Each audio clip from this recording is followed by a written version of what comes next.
हम अक्सर अपने दोस्तों के साथ बैठकर कई सारे टॉपिक के बारे में बात किया करते हैं, जिनमें से एक इंटरेस्टिंग टॉपिक है हॉन्टेड स्टोरीज के बारे में।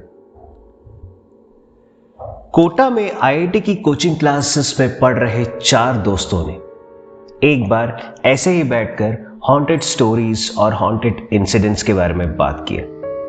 उनमें से एक बंदे ने कोटा में स्थित बृजराज भवन के बारे में बोला।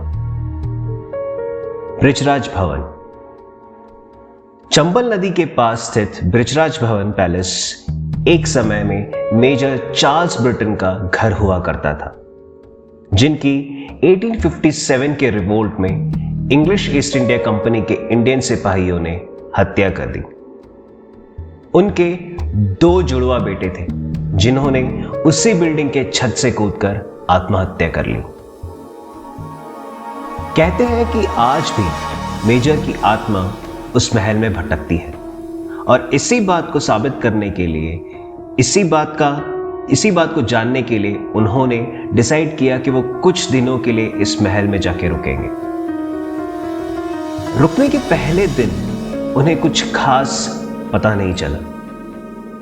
इस वजह से उनमें से एक बंदे ने एक बोर्ड निकाला और कहा, इससे हम आत्माओं से बात कर सकते हैं। उस बोर्ड को वीजा बोर्ड कहते थे। वीजा बोर्ड एक बोर्ड जिसमें A to Z अल्फाबेट्स लिखा होता है और 0 to 9 नंबर्स लिखे होते हैं।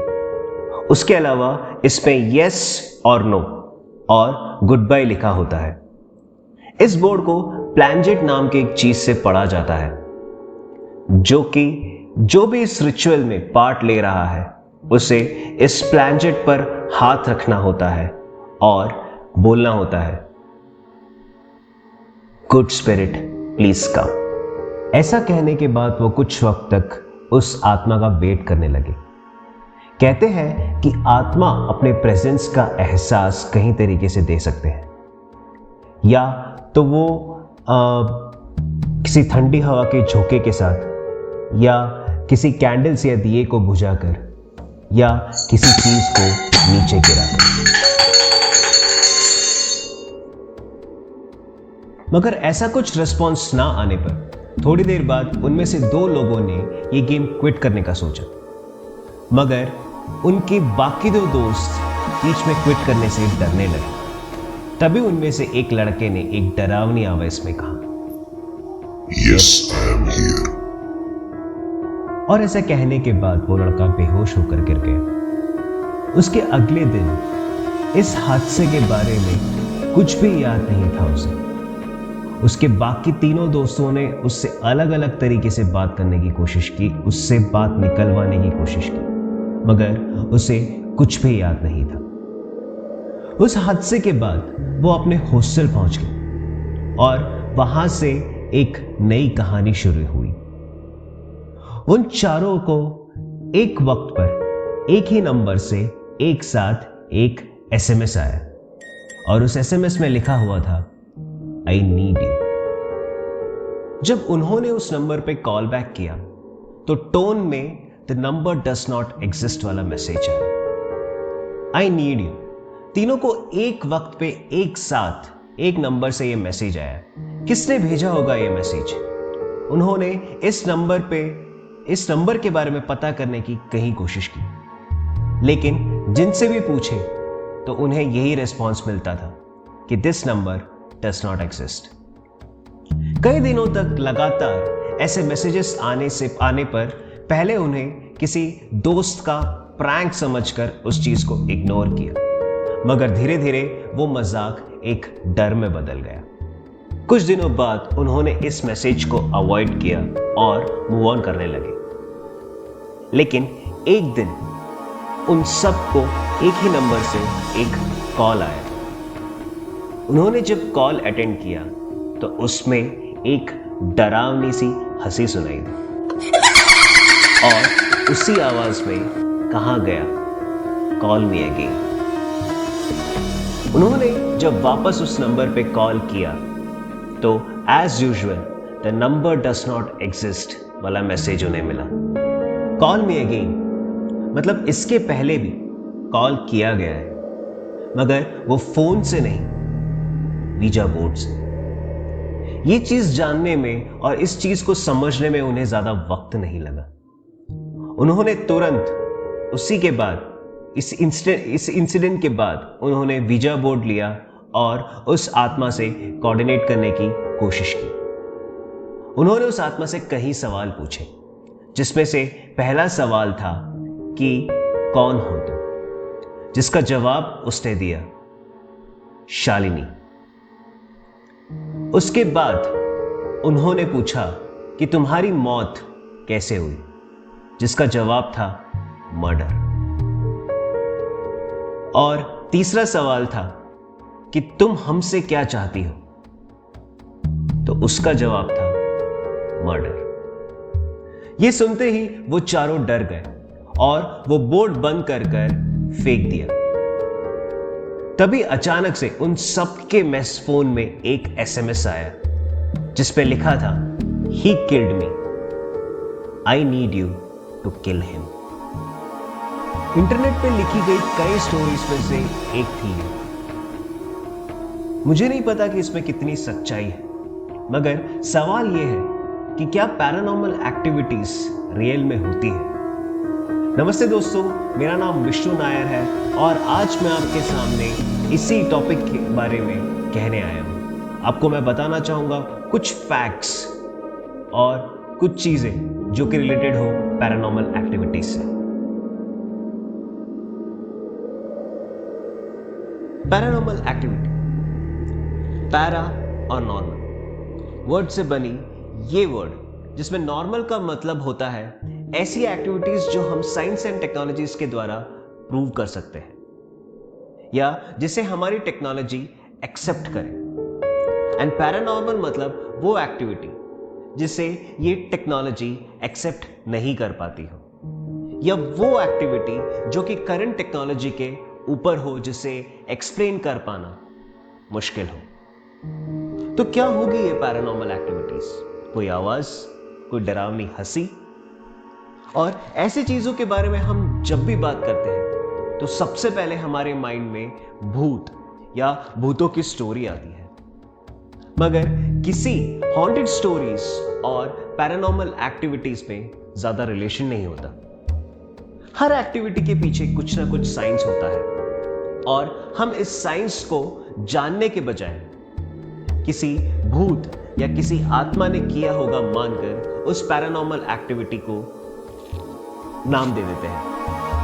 आई नो, अभी भी ये वीडियो देखने वाले कई लोग ये सोच रहे होंगे कि ऐसी कितनी सारी एक्टिविटीज है जो कि हॉन्टेड है, मगर जो कि साइंस एंड टेक्नोलॉजी जिसका जवाब दे नहीं पाती। सही है, ऐसी कुछ एक्टिविटीज है जो कि अभी भी साइंस एंड टेक्नोलॉजीज को लिमिट करती है, जो कि जिसके पास करंट टेक्नोलॉजी के पास जिसका कोई जवाब नहीं है। मगर इसका मतलब ये नहीं है कि ये हॉन्टेड स्टोरीज सही हो। आप में से कई लोगों ने हॉन्टेड कहानियां सुनी होगी। उनमें अक्सर लोग ये कहते हैं कि मेरे दोस्त के साथ ऐसा हुआ या मेरे कजिन के साथ ऐसा हुआ, मगर कोई भी ये नहीं कहता कि मेरे साथ ऐसा हुआ। और यदि ऐसे कहने वाले लोग भी हो तो जरा सोच के देखिए क्या वाकई में आपके साथ ऐसा कुछ हुआ था क्या? फॉर एग्जाम्पल, मैं आपको एक इंसिडेंट सुनाता हूं। एक गांव में एक बूढ़ी औरत रहती थी। एक दिन उसने आम को छिलके के साथ खा लिया। थोड़ी देर बाद उन्होंने उल्टी कर दी। उनको उल्टी करते हुए उनकी नौकरानी ने देख लिया और उसने पड़ोस वाले घर में जाके कहा कि पास में जो बूढ़ी औरत रहती है उसने कुछ काली सी चीज वॉमिट कर दी। उस औरत ने उसके दोस्तों को कहा कि पास वाली बूढ़ी औरत ने एकदम कौवे की तरह काली चीज वॉमिट कर दी। और उसके बाद वाली औरत ने उसके पड़ोसन को जाके कहा कि पास वाली बूढ़ी औरत ने एक कौवे को वॉमिट कर दिया। और हम सब सच्चाई को जानने के बजाय उस कौवे के पीछे पड़े। अक्सर सारी घटनाएं ऐसी ही होती है। पैरानॉर्मल एक्टिविटीज अक्सर किसी खंडर में, जंगल में या सुनसान सड़क या किसी सुनसान घर में ही क्यों होती है? हमें ऐसी जगह पर ही क्यों दिखाई पड़ती है? कई सारे पैरानॉर्मल एक्टिविटीज पर रिसर्च और इन्वेस्टिगेशन करने वाले लोगों ने कई सारे किताबें और मूवीज बनाई हैं जिन पे एक टैगलाइन होता है, based on true stories. Well, ऐसे पैरानॉर्मल इन्वेस्टिगेटर को 3 हिस्सों में बांटा जा सकता है based on their way of investigation. पहले, जो कि स्पिरिचुअल या फेथ को बेस पे रखकर पैरानॉर्मल एक्टिविटीज को इन्वेस्टिगेट करते हैं, मतलब वो साइंस की हेल्प के बिना गॉड, कल्चर या भगवान का नाम लेकर पैरानॉर्मल एक्टिविटीज को जस्टिफाई करते हैं। दूसरे होते हैं साइंस बेस्ड पैरानॉर्मल इन्वेस्टिगेटर, जो कि हर एक्टिविटीज के पीछे एक लॉजिक ढूंढते हैं। उनका रिसर्च बेस्ड होता है कुछ नया दिखने के लिए या कुछ नया सीखने के लिए। और तीसरे होते हैं सूडो साइंटिफिक पैरानॉर्मल इन्वेस्टिगेटर, यानी ये लोग क्लेम करते हैं कि इनके पास ऐसे इंस्ट्रूमेंट्स होते हैं जो कि किसी पैरानॉर्मल एक्टिविटीज को डिटेक्ट करने में हेल्पफुल होती है, और ये सब चीजें बताकर ये अच्छी खासी रकम भी लोगों से ऐंठते हैं। कई थ्योरीज और साइंस होती है पैरानॉर्मल एक्टिविटीज के पीछे, जिनमें से कुछ है फियर फ्रीक्वेंसी या चार्ल्स बोनेट सिंड्रोम या पैरेडोलिया या फैंटम लिम्प इफेक्ट एक्सेट्रा। तो क्या होता है ये सब? क्या होता है फियर फ्रीक्वेंसी? एक इंसान की ऑडिबल साउंड की फ्रीक्वेंसी लाई करती है बिटवीन 20 हर्ट्ज टू 20,000 हर्ट्ज। इसके नीचे वाली आवाज को हम इंफ्रासाउंड और इसके ऊपर वाले साउंड को हम अल्ट्रासाउंड्स कहते हैं। हम इस साउंड को सुन नहीं सकते, मगर हां, फील जरूर कर सकते हैं। इंसान की बॉडी और उसके ऑर्गन्स की रिजोनेटिंग फ्रीक्वेंसी होती लाई करती है 4 हर्ट्ज से 19 हर्ट्ज तक, उसके बीच में। यह फ्रीक्वेंसी हम सुन नहीं सकते, मगर सेम फ्रीक्वेंसी की आवाज को हम महसूस कर सकते हैं। इंसान की बॉडी और हमारे ऑर्गन्स की एक रिजोनेटिंग फ्रीक्वेंसी होती है जो कि अक्सर लाई करती है 4 हर्ट्ज से 19 हर्ट्ज के बीच में। यह फ्रीक्वेंसी हम सुन नहीं सकते, मगर इस फ्रीक्वेंसी को हम महसूस जरूर कर सकते हैं। जैसे कि एक घर के पाइप में बहता हुआ पानी, या इलेक्ट्रिकल केबल की ईएमएफ, या खिड़की से आती हुई हवा की आवाज।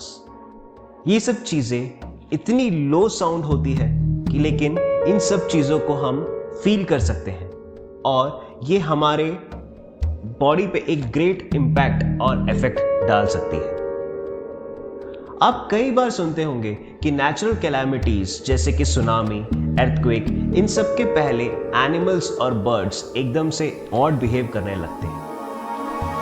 उन्हें पहले ही अंदाजा हो जाता है, that is because they can feel this low frequency before us. वैसे ही एक कंडीशन होती है चार्ल्स बोनेट सिंड्रोम। कई पैरानॉर्मल एक्टिविटीज के पीछे ये कंडीशन भी है। ये आंखों में होने वाली एक न्यूरोलॉजिकल इशू है जिसपे हमें विजुअल हेलुसिनेशन होते हैं।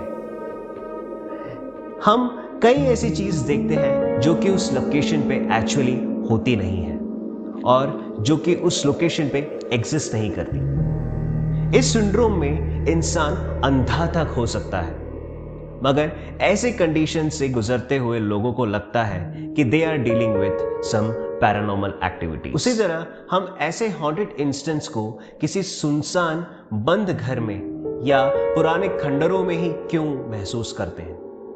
उसका एक रीजन ये भी है कि ऐसे बंद कमरों में होने वाले फंगल रिएक्शंस, जो कि मीथेन गैसेस या कार्बन मोनोऑक्साइड जैसे पॉइजनस गैसेस प्रोड्यूस करती है, जो कि इंसान में ऐसे ही हेलुसिनेशंस क्रिएट कर सकता है। दिन में पब्लिक में जब हम हो और कोई प्लेट गिरकर टूट जाए तो हम इतना ध्यान नहीं देते, मगर रात को अकेले में जब कोई प्लेट नीचे गिरकर टूट जाए तो वो एक पैरानॉर्मल एक्टिविटी बन जाती है। सही है ना? मतलब हमारे चारों तरफ हो रही बातें नॉर्मल या पैरानॉर्मल, ये हमारे सबकॉन्शियस माइंड हमसे डिसाइड करवाती है। ये हमारा फियर वाला फील हमसे डिसाइड करवाता है। हर साल कई सारी paranormal movies horror movies release होती है जिसमें लिखा होता है based on true stories. America में एक ग्रुप है जिसे इंडिपेंडेंट इन्वेस्टिगेशन ग्रुप के नाम से जाना जाता है। ये दुनिया में होने वाली हर पैरानॉर्मल एक्टिविटीज के बारे में पता करती है और ये ग्रुप ये भी कहती है कि यदि उन्हें कोई रियल पैरानॉर्मल एक्टिविटीज के बारे में पता चले और यदि साइंटिफिकली वो इस चीज को प्रूव ना कर पाए तो वो लोगों को $10,000 तक दे सकते हैं। मगर आज तक किसी ने भी इतनी सारी पैरानॉर्मल एक्टिविटीज के निकलने के बाद भी कोई भी शख्स इस अमाउंट को जीत नहीं पाया। मगर ऐसी कितनी सारी मूवीज रिलीज होती है जो कि बेस्ड ऑन ट्रू स्टोरीज बोल के निकलती है। सो पैरानॉर्मल एक्टिविटीज रियल है या फेक? इस सवाल का आंसर है इट्स फेक। इंसान के अंदर के एक्स्ट्रा सेंसरी परसेप्शन इंसान को पैरानॉर्मल एक्टिविटीज के होने का एहसास दिलाती है। मगर यह भी वैसे ही एक सवाल है कि भगवान है कि नहीं। सबके पास अपने अपने रीजंस होते हैं। अब यह आपके ऊपर है कि आप क्या मानते हैं। आई होप कि आपको यह वीडियो अच्छा लगा होगा। प्लीज मेरे वीडियो को लाइक करें, शेयर करें और सब्सक्राइब करें ताकि आप ऐसे ही वीडियोस और देख सकें। Thank you.